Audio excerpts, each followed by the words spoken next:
Appreciate it. Now we're going to get this show up and rolling here today because we're on episode 11 of All Access. And I want to thank you all for tuning in again. Again, every single week, just more excited about than the last about our new people that we have on here. And today it adds up again. It's unbelievable. So the three speakers we have, our very own Chris Virtue, who always has fun stuff to say.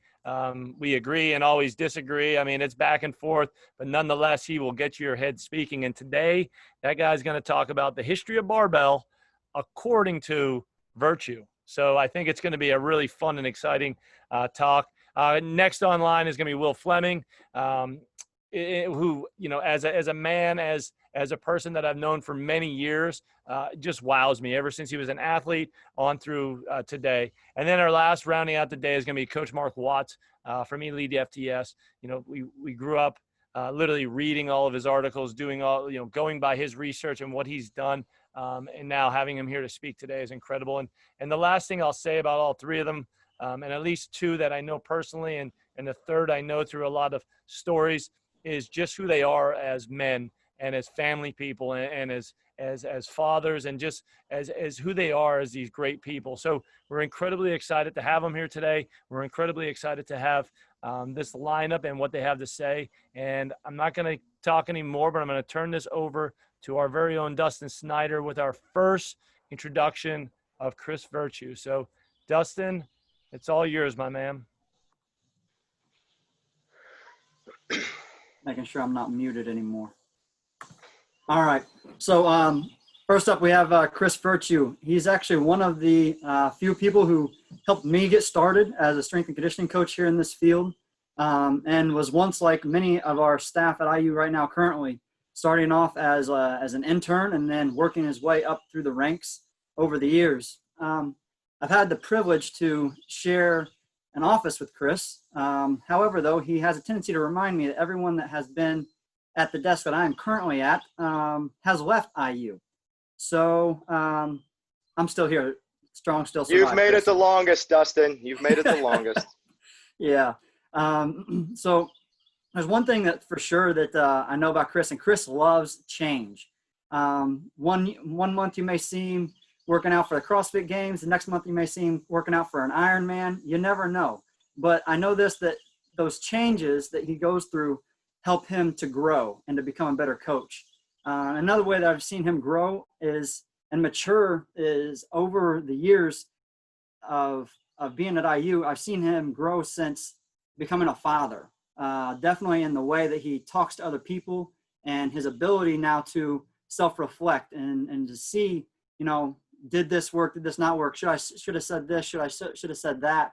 It's pretty amazing about how a father has shaped him into a better coach that he is today. And I know that today his one goal is to help make us better. So Chris, help us grow.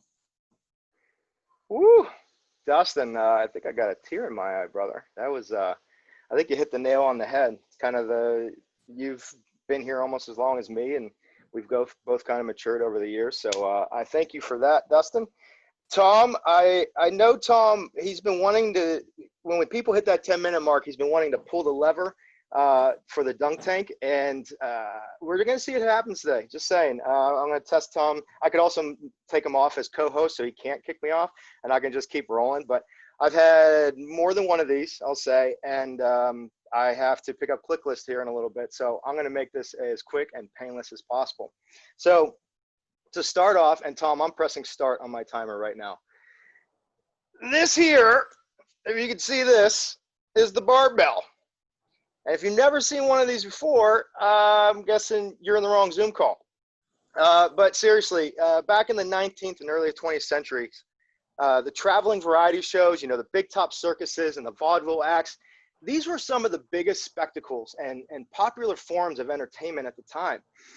And, you know, one of the coolest acts on the circuit, the strongmen, you know, the big dudes and the leotards with the leopard print and, you know, the curled up mustaches, and they're lifting the world above their heads. Now, the first versions of the barbell, they appeared, you know, over in Europe, 1860s, roughly around that region or that time. And essentially they evolved from the design of the dumbbell from these vaudeville acts where they had these fixed weights on the ends, like the 1,000-pound one that Mr. Mustache was lifting up to the sky, to the gods. And in 1908, a man by the name of Alan Calvert, he did not appreciate the status quo of this, and this non-standard, misleading equipment, theatrics that sold the idea of strength to the masses. So he released what's called the Myo Triplex, and this bar allowed you to change the load simply just by adding and removing plates, like we do today.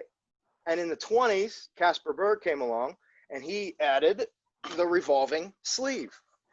So this resembles more the modern day Olympic bar. And then like this bar I have in my hands, in the 50s, Alico, they reinforced it with this specialized hardened steel. And that set the standard for the durability of the modern bar. And it's extremely efficient at forging calluses, as many of my athletes will complain about, and really good at scraping the skin off my shins. So they built it well.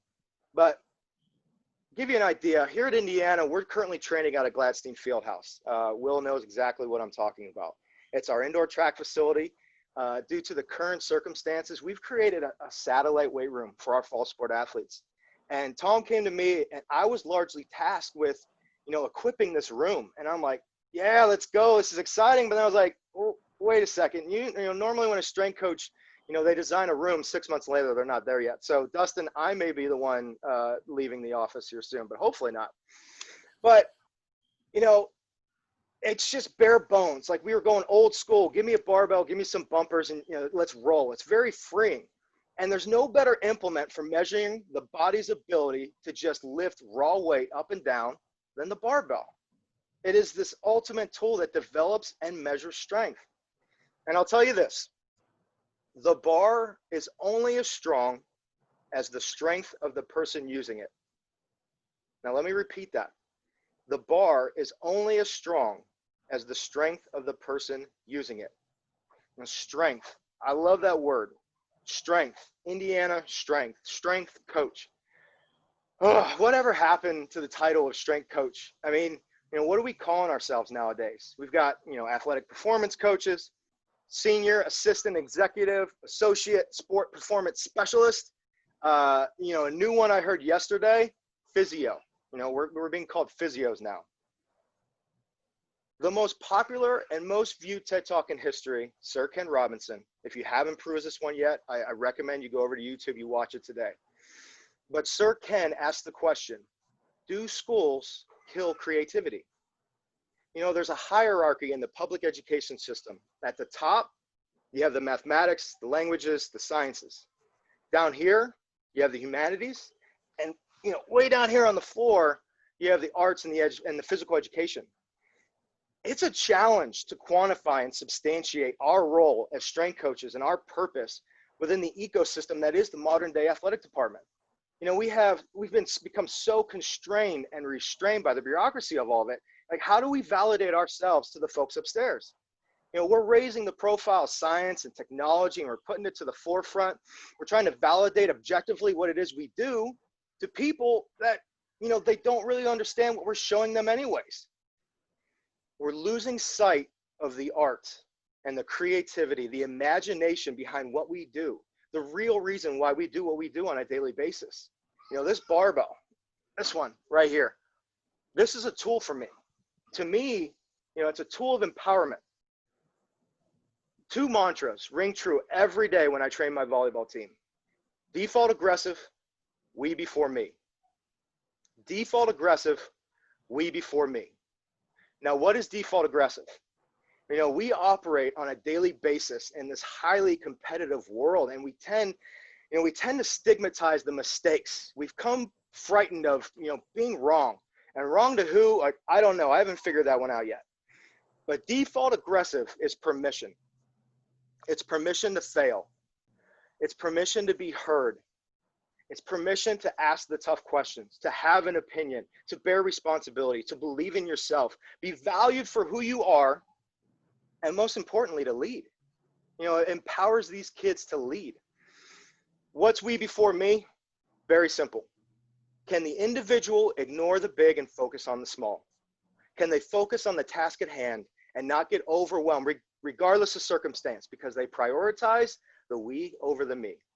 The we before me guides the leadership that default aggressive permits.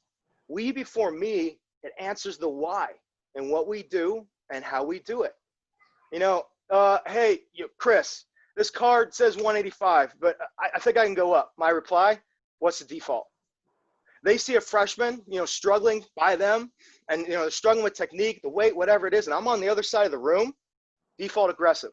They go over, they coach that kid up because they prioritize the we over the me. The team just got better in that instance because it's a teammate coaching and leading another teammate. I'm giving a debrief last week. I'm in front of the team, and I asked everyone, who's the leaders on this team? A couple eyes moved to the captains, a few to the seniors. And one of my kids steps up, default aggressive, says, we're all leaders on this team. Drops the mic, like, debrief was over. Or what else am I going to say on top? Like, it's done. Or, we had an issue arise with some freshmen. And for the coaches in this room, it's always the freshmen. And I was set on uninviting a few of them to a training session. But the captains, they came to me and they didn't come to me and say, hey, you're wrong. They just simply had a counter opinion. And they had solid reasoning behind that opinion. And they flipped me. And it would have been easier for them to let me bear the responsibility of that decision. Instead, they took on that responsibility because, we before me, what is important for the team? What is important for the greater whole? And that doesn't happen unless we as coaches provide an environment that empowers them to do so. We have so many young people, I come across so many, and you guys do too. They have talent and creativity and passion, and damn, man, we just get in the way sometimes. Our primary job as educators is not to get them to learn that 2 + 2 = 4, or that they're producing 3,265 watts of power. That's all great and it's cool, and I do it. Like I use tendos and force plates, and I use that stuff every day. But remember who you're here to serve, and remember what's at stake. Our job as educators is for our young people to learn that who they are is of value, what they bring is important, what they do not know is okay, and to empower them to lead and to influence others. The barbell, it's a tool that empowers me to do all of that. I'm provided every day to lead my family, my children, my athletes, my coworkers, my community, all because of a barbell. It provides me that opportunity. You want history? This thing right here, this barbell, as we know it today, it's been roughly around 100 years. 1920s is what we know it today.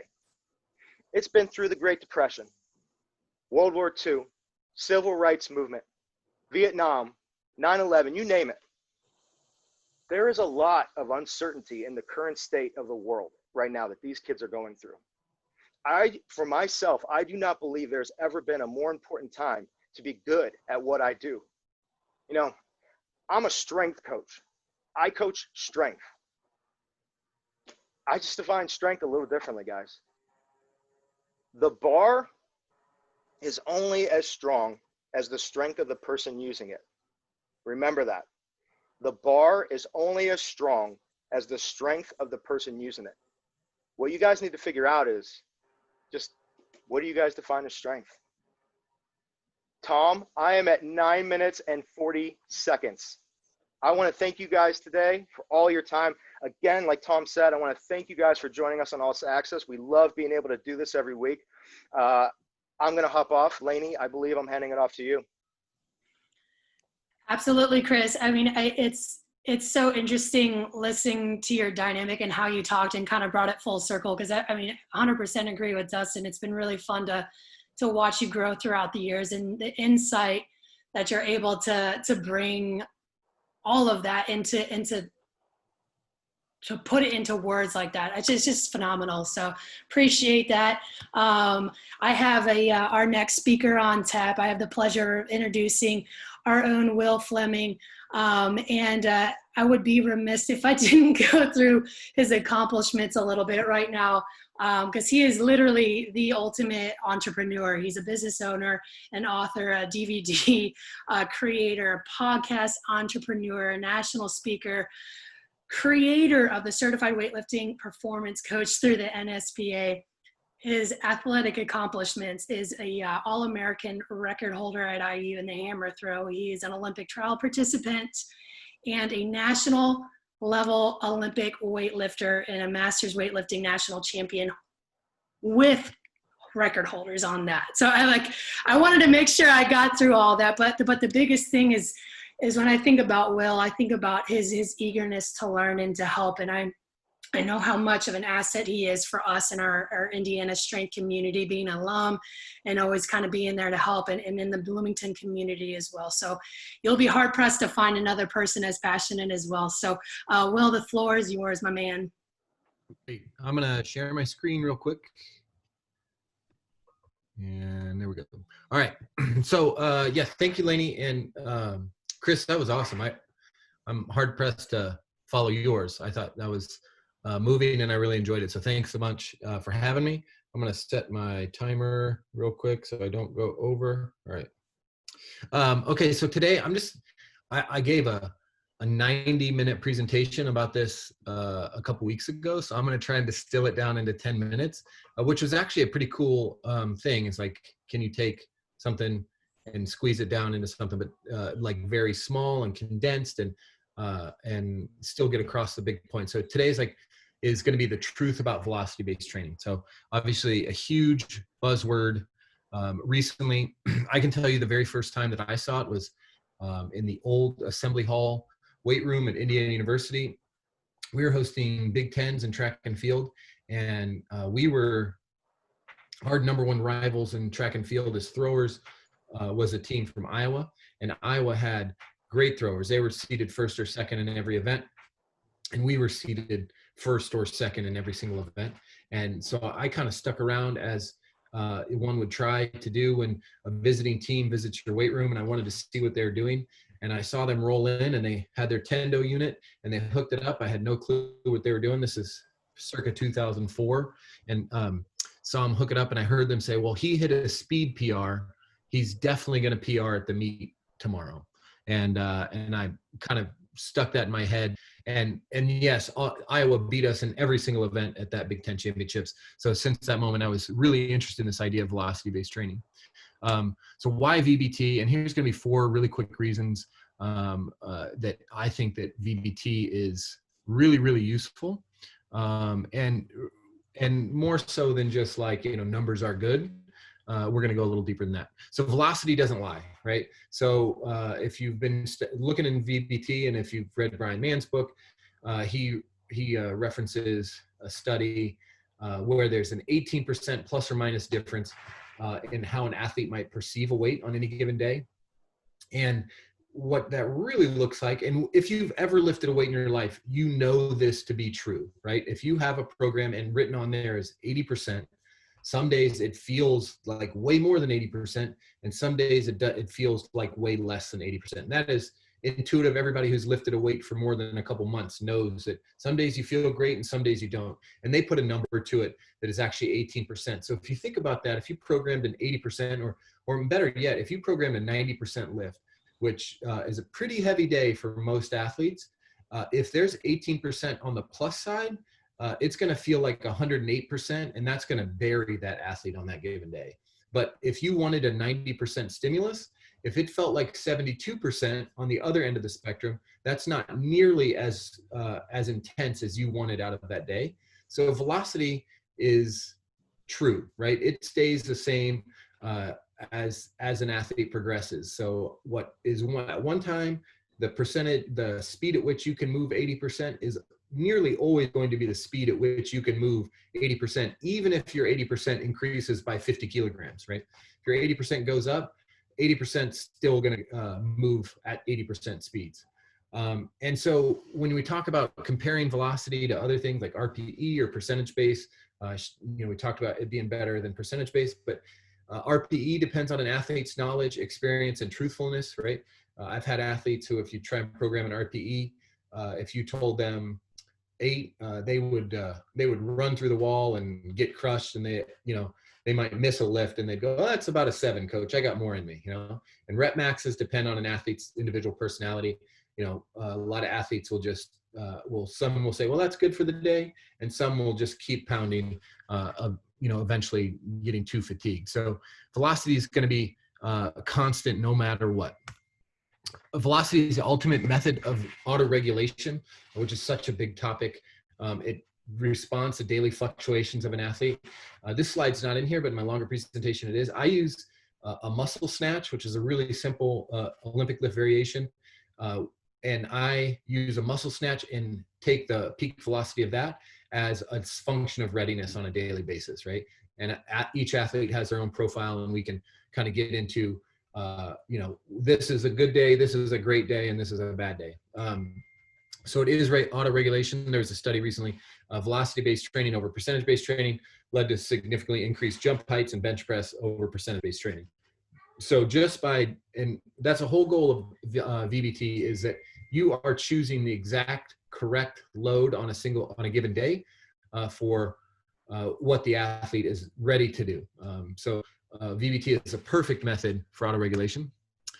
Velocity is a cue to your athletes. I think anybody who's trained with velocity knows that athletes, if they're chasing a number, right, which we don't want to get them too wrapped up in that, but if they chase a number, they're pulling faster, they're going, they're attacking the weights in a little different way.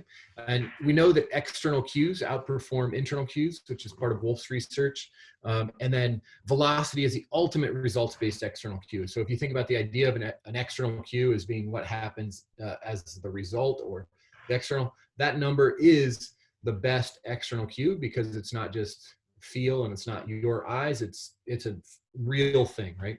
And intentionally moving the bar as fast as possible is really, really good. And one of the other pieces which a lot of velocity-based software is doing now is that feedback on each rep about the velocity actually helps athletes improve faster. So I had a group that was doing some velocity-based training when we were in quarantine.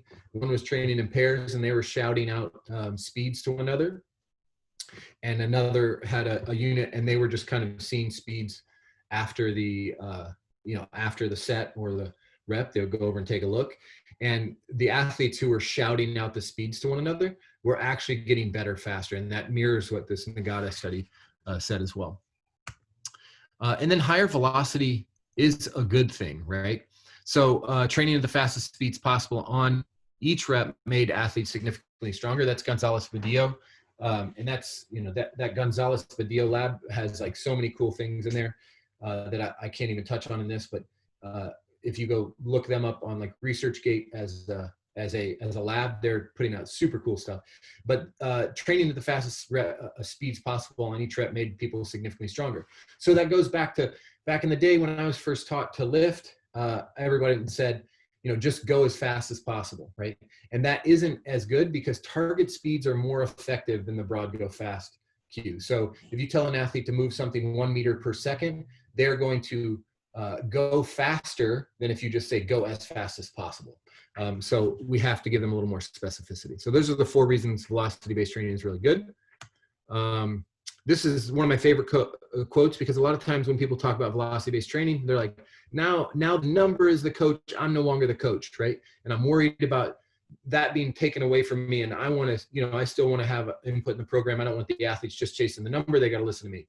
And Brian Mann said, velocity is another coach on the floor, not the coach on the floor, which I think is really appropriate. Another thing when we talk about technique over velocity. So once you implement velocity-based training, we do not want to evaluate velocity without proper technique in place. And good technique actually creates more speed. So if we're talking about Olympic lifts, you can see on the right that bad idea is the athlete throwing their shoulders back. That's a technique people will falsely use to try and go faster. And it doesn't really work, right? It actually slows the bar down, because good technique is what ultimately makes the bar go fast. We have to differentiate between athlete the athlete moving their shoulders quickly versus the bar actually moving quickly. So what turns out to be the truest, fastest way to move is to drive with your legs and get vertical extension like the athlete's doing on the left-hand side. This is a really, when we start talking about weightlifting and strength training movements, speed is dependent upon distance. And this is from R.A. Roman's Training of the Weightlifter. Olympic lifts, if the farther the bar has to move, the faster it must go to get there. So tall people have to move stuff faster. So think about that when we talk about work and power outputs in a session. A taller person's going to have to work harder to reach similar velocities, right? All right, so here's the sample-based velocity program. I'm coming into it pretty late, but this is what we've been doing with our athletes and seeing huge improvements, is taking a minimum velocity threshold and then basing all their program off that minimum velocity threshold. So all you need is that one high-end number, which is the number at which they can still make it, but they're not going to miss it. And in our base week, we're doing something that's 7.5 to 10% over the MVT. In the loading week, we're going to do 5% to 7.5% over MVT. Week 3 is we're going to go greater than 10%, and we're just changing the sets and rep. That we call it Speed Buster week. And then the final week is our PR week, and we're going to have 2.5 to 5% over MVT, over the minimum velocity threshold, unless an athlete really wants to PR, and then we may even go to that MVT. But we're just cycling percentages over the MVT on a weekly basis, and we repeat that. So that if there's a high rep cycle, then a lower rep cycle. That's what we're doing with velocity, and it's done huge stuff for my athletes. So very last thing, training with velocity doesn't unlock some secret training that looks unlike normal smart training. It looks just like smart training with a better variable. So anyways, follow me on Instagram or email me through my website at willfleming.com. I barely went over 10 minutes, right? I don't know, Tom, did he go over 10 minutes? Will, barely. I mean, I had you at like 10:32. So, but All I right. mean, you could claim 9 something because Virch went 10:27 and he claims he went 9:30. So let's Okay, see. I'll claim under. Will, that was an awesome presentation. Every conversation you've ever had with our staff is extremely thought-provoking, and it has you leaving the room with all sorts of ideas, typically ones that lead to me implementing it with my team. So thanks once again for sharing your research and laying it out there for us. Next up, it's my honor to introduce our last speaker, Mark Watts. From scrolling through his Instagram, you can quickly see the type of man Mark is. Mark's a family man. He enjoys to go on hikes into the lake with his wife and kids. He's a proud dog owner. In fact, his dog just received its basic obedience certificate from the Dog Training Academy. He's a man of faith. He's a proud United States Marine Corps veteran. He was the former director of Elite FTS, director of education at Elite FTS, as well as a host of their sports performance podcast. Before there, Mark was a football coach or an athletic performance coach at every level of college sports. D1, D2, D3, you name it. Some of his previous stops were at Denison, West Point, and Clarion, to name a few. Watts was also a former college football player, power lifter, Olympic weightlifter, and strongman. So with a background like that, I'm excited to hear what he's going to talk about today. So without further ado, Mark, the floor is yours.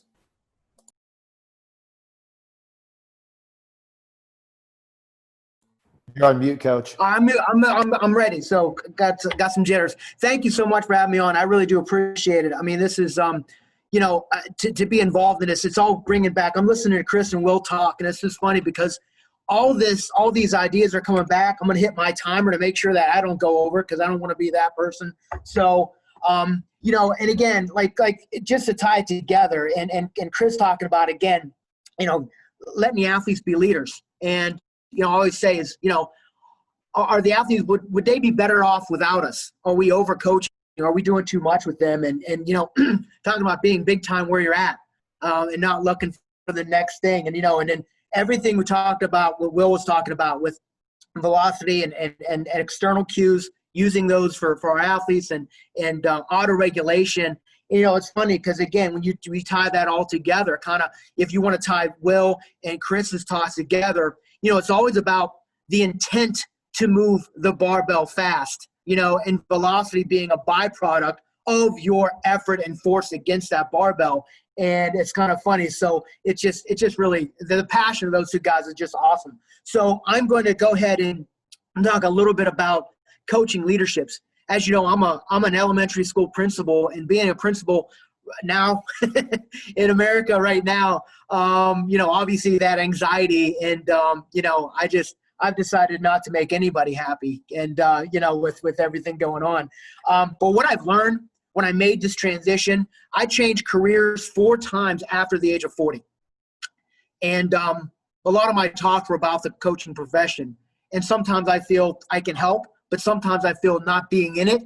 I don't want to talk about that. But what I do know is that teaching now is so much more like coaching than it ever was. You can't just tell a kid like, you just don't know math. You just can't do it. Sorry, we're moving on. That's not how teaching is anymore. Just like in coaching, when I was fortunate enough to coach football and strength conditioning for 13 out of those 15 years. And being that dual role really helped me to understand. We have a tendency when an athlete comes in, we dismiss them because they can't squat parallel, right? Or their form's not very good. And not knowing that sport coach had just spent about at least 18 months recruiting that young person. So to be able to tie 2 and 2 together, I think is important. And just as I could never say as a coach, well, I have an outside linebacker that can't cover number 2 receiver man-to-man. So we're just going to lose because he's going to be beat all day. No, you find ways to put that young person in a position, bring them off the edge, play zone, whatever it may be. And it's the same thing with teaching. I'm seeing so many parallels. So I'm going to talk really quick. I'm not going to share my screen just because it's just with technology. But I can forward this to you. But I'm talking about just coaching leadership in 3 things. And coaching leadership, we always talk about building trust and building relationships, right? But I don't think those are things that we can actually do. I think those are, again, byproducts, right? I can say, I want to. I'm going to build a relationship with this athlete. Well, that athlete just might not trust me. And it might not be my fault. They just don't trust me. Maybe because I'm a male, maybe because I'm white, maybe because for whatever reason. So I think it's one of those things that we have to worry about what we control and not necessarily what the byproduct is, what the feelings of everything else. And that's the thing about being trustworthy. There's no such thing as being trustworthy because someone may or may not trust you no matter how you act. So it's just important to make sure that you have the integrity, that you are who you are, and you are who you say you are, and you do the things that, obviously you say you're going to do. So the 3 things that I've narrowed it down to that I think are the cornerstones behind all other positive things that positive attributes that coaches need to have are humility, empathy, and authenticity. And I'll go through those 3 things. And people may argue different things, but I think it really is important to have those as your cornerstones. And again, humility is one of those misconceptions that we're really meek and that we're kind of weak and that we don't think highly of ourselves. Remember, C.S. Lewis says, again, humility is not thinking of yourself less of yourself, it's thinking of yourself less. And it really is that servant leadership that we all talk about. And again, it's taken away that ego side. I always, talk about, I had interns that were really proud of how much they lifted weights. And I just want to tell them, it's like, you lifting weights, that feeds your ego and how strong you are. But getting other people strong is what feeds your family. So make sure you don't get those 2 twisted. And again, I think that, pride is, when you have pride's our enemy as a coach. It really is. Your ego is not your amigo is what, I've a friend had told me. But, it's the difference between being concerned with who is right as opposed to being concerned with what is right. And I think nowadays, the one thing that has happened, information is out there in this social media age, but also that banter and that arguing of opinion is really prevalent right now too. And I think we have to really avoid that. I think with humility too, I think part of it is there's a stage for maturity, right? It's always about, being concerned with how I feel about others. And when you go through this process, you start to feel, okay, how do others feel about me? Right? And I'm worried about other people's opinion. And then you get to the point where you're self-actualizing and you're saying, okay, how do I feel about myself? And I think, and that's important, but I think that last stage for coaches is being concerned with how others feel about themselves. And I think both Chris and Will had touched on that. So they're basically those 4 stages of that. And those are those 4 type of coaches. And we're in that stage because there's not a lot of objective things that can warrant how we're doing our job. So we're always trying to portray this feeling of I need to prove that I am good at my job because there's no other objective measures. And I think there's those coaches that make those simple complex just to make sure that they feel that they're in charge. And the really good coaches are the ones that makes the complex simple, right? If you can't explain it to a 6-year-old, you might not know it as much. And again, Will having that 90-minute presentation down to 10, I think is really important. Empathy is the other one. And again, it's really the opposite of opinion, right? My opinion about an athlete is maybe not as important as obviously how much I care about that athlete, how much compassion. And really what it does is it's not sympathy. Sympathy is feeling bad for an athlete because of whatever reason, but empathy is really the cornerstone of having that connection. So now all of a sudden when they're having a tough day, when you're having a good day, you have that common thread to feed off of. And I think that's really important. And I always hear with empathy too is, again, John Maxwell has said this, right? You value all people and all perspective and all platforms. You praise effort. You praise energy when they bring it to the weight room. You praise that experience that other people have in their experience, but you always try to reward performance, right? You reward performance. You reward progress. You reward the process. So value, praise, and reward are all very important, but they're important to make sure that you decipher between different things. I'm about 2 minutes away. And again, before as coaches, we can get those athletes to become the people we know they can be, right? And to behave the way we want them to behave in terms of being able to take chances and to believe in what you believe, right? That's the first thing we do as coaches. This is our philosophy. This is what we believe. Before you can do any of that, you got to make sure they belong. You got to make sure they know that they belong to your program. It's part of your program. And I know we have to look at, reversing that recruiting process. We want you, we want you, we want you. And all of a sudden now you have to be able to do this in our system. But I think knowing that they belong is really important. And you got to really cultivate what you control. The last thing I'll finish up is being empathy or being authenticity. And again, this is one thing Martin Rooney has said, instead of worrying about what you are without, concern yourself with what you are within.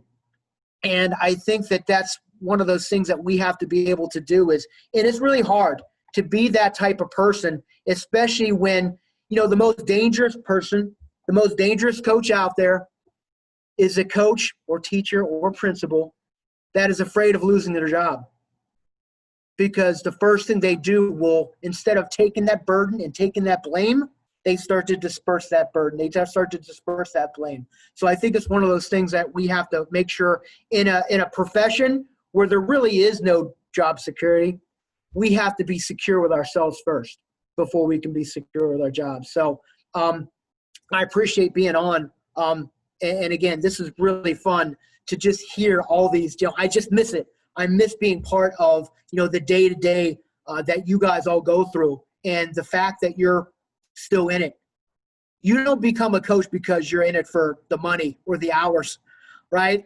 Or the job location. You truly are in it as a coach because of who you coach. And I applaud everybody that's on here for that. Thank you. Coach, thank you so much for that presentation. When you lay out leadership and you lay it out with humility, empathy, and authenticity, selfishly, I could say that I don't know. That is where my head is. That is where true coaching and leadership is. That's where true love happens for our athletes. And man, it's just an incredible speech. I swear, I think you three synchronized these talks in order because you all addressed something, but the common theme was that about other people. And I think that's a really beautiful, special thing that you all did today. So anyway, I want to give a huge round of applause because there's just so many takeaways. And a huge thank yous to everybody that was on here today. As we move forward here, we're going to be doing some transitioning with Indiana Strength. We're going to be moving to a different site. We're going to be using a different platform, but it's hugely exciting because this is only growing. We're getting more in popularity, and this is out there, just to help each other, to hear these talks, to hear all these coaches talk and share what true coaching is. So we're extremely excited about moving forward and moving on to a different direction. But we'll let you know about this in the upcoming weeks. But just know that there's bigger and better things and even broader topics to be addressed. So again, thank you all. May you all go out there and make today better than yesterday And thanks again for this show.